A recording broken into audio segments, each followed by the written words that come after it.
Hey, Acers. So I have a confession to make. Ever since I was a kid, I was terrified of dying two ways. One way is freezing to death, and one way is drowning. Now, I've even had some therapy, which therapy is okay. Even, a grown-up like me can admit to having therapy. That's okay. And in one of my therapy sessions, we addressed my fear of drowning, my fear of water. Because when I was a little kid, I went under the water. I went down deep. And I was at a swimming pool at an apartment down in Provo. And I took water into my lungs. I started panicking. And then I remember also being pulled up. I was about 4 years old, maybe 5. I got pulled up off the bottom of the pool and was able to cough and sputter my way back to being okay. But ever since then, I've been terrified of the idea of drowning. So picture this. You've swum as far as you can swim. And you are sitting there in the water. You can't even muster the energy to stay afloat because the bad guys have been chasing you. You feel your body slip under the water, taking that first lungful of water, and you begin to freeze and panic. You are drowning.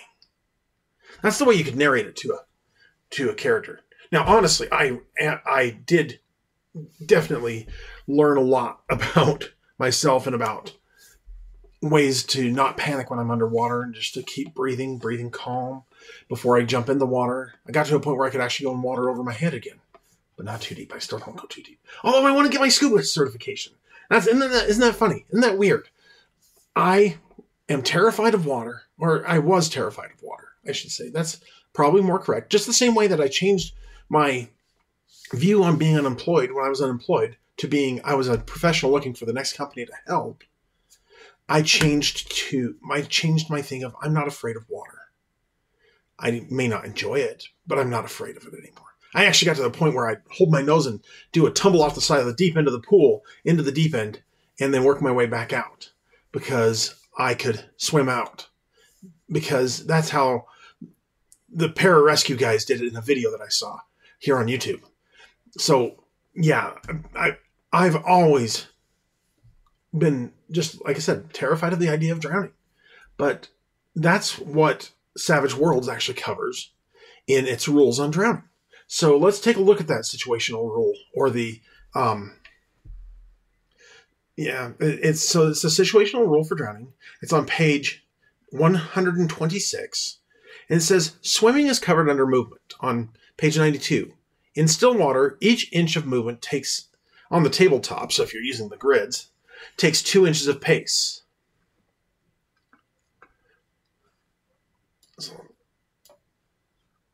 But swimming upstream or downstream should modify this as you as the game master see fit. Under hazardous conditions, swimmers must roll in athletics to move. So that's where you start getting into a bad situation. Now, here's the thing. As a game master, put them in hazardous conditions. That's what I really suggest. Is I suggest that you go ahead and make the waters choppy, that you go ahead and have sharks swimming around them, that you go ahead and, if that's what the drama calls for. But, and that makes me think of a topic for another short, and I'm going to throw that in my thingy. I'm going to throw that in my thingy with my marker here.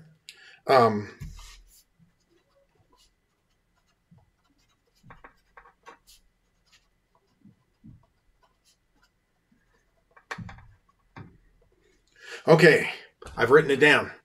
I'll do a short on that later this week. And thank you to all of you who watched the short. I really appreciated you guys doing that. And I'm sorry that this didn't come out Sunday like I usually do, but I just was busy helping a friend consolidate his life between 2 storage units into one. And I feel bad for him. But you got to make sure that you're making good decisions in your life. And if you've made dumb decisions, it's okay too, because as a younger person, that's the time to make your dumb decisions. Just don't make them too stupid. Don't make ones that have lasting consequence. So if your character fails on the athletics roll and make no progress. With a critical failure, they get a level of fatigue, and with success, they move normally. And also, 2 plus the vigor die, not half the vigor die, but 2 plus the vigor die is how many rounds they can hold their breath. And half that if they weren't prepared for being submerged, so they didn't have time to get a... Now, if they're wearing life vests, they get a +2 to their swimming rolls. And the thing is, the incapacitated characters perish in a number of rounds equal to their vigor die. Someone can get to the victim before then, they can be resuscitated with a healing roll at a -2. That symbolizes the person coughing and sputtering, or even just... But that is what drowning is like. It's just that pressing feeling that everything is coming in on you at that moment. And it can be terrifying. And as a game master, another thing you could possibly do after somebody has a near miss with any sort of death, have them make a roll on the fear table. I would have failed my roll as a child. I failed that roll on the fear table, and because I failed that roll, I carried with me a phobia of water for a very long time. Like I said, it took therapy to get through it.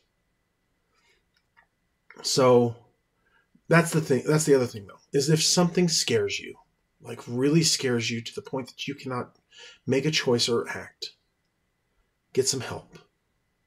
And not the John Cena, get some help. No, not, I mean, I haven't actually even seen that. My kids always just quoted it. But it's okay to reach out to a grown-up that you trust.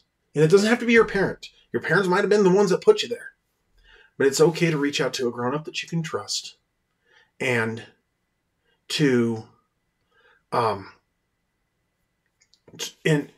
after you reach out to that grown-up you can trust, to let them know that you need help and they can arrange to help you. But don't let anybody, even a therapist, convince you that you need to make any drastic changes at this point in your life.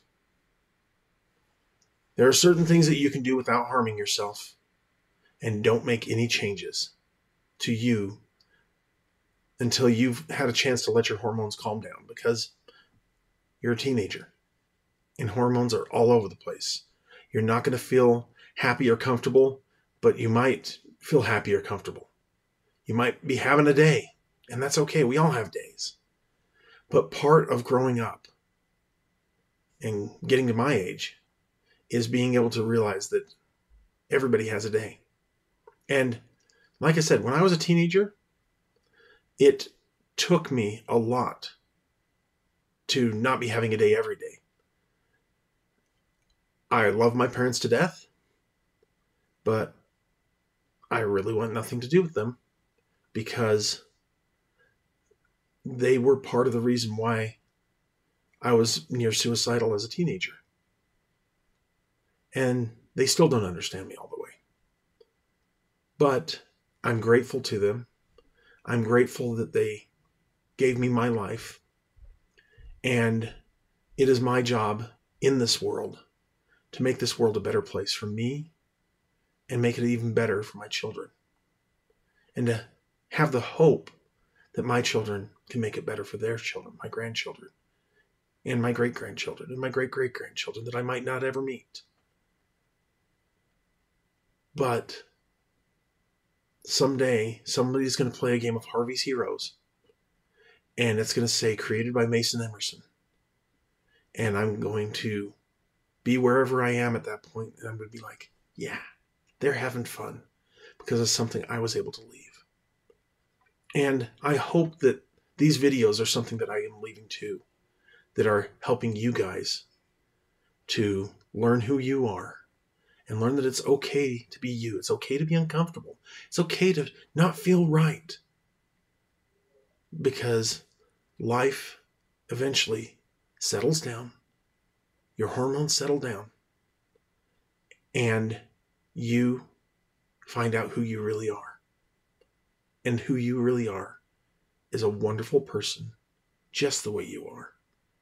just the way you came into this world, just the way you are right now, however you want to be. Just remember you are loved, and that's all that matters. And I love you. I'm grateful you share these times with me. And I hope that my sharing my fears, my mistakes, and my past wrongs with you can give you some courage to know that you can make it through. And I hope to see you at my table. Have a good one.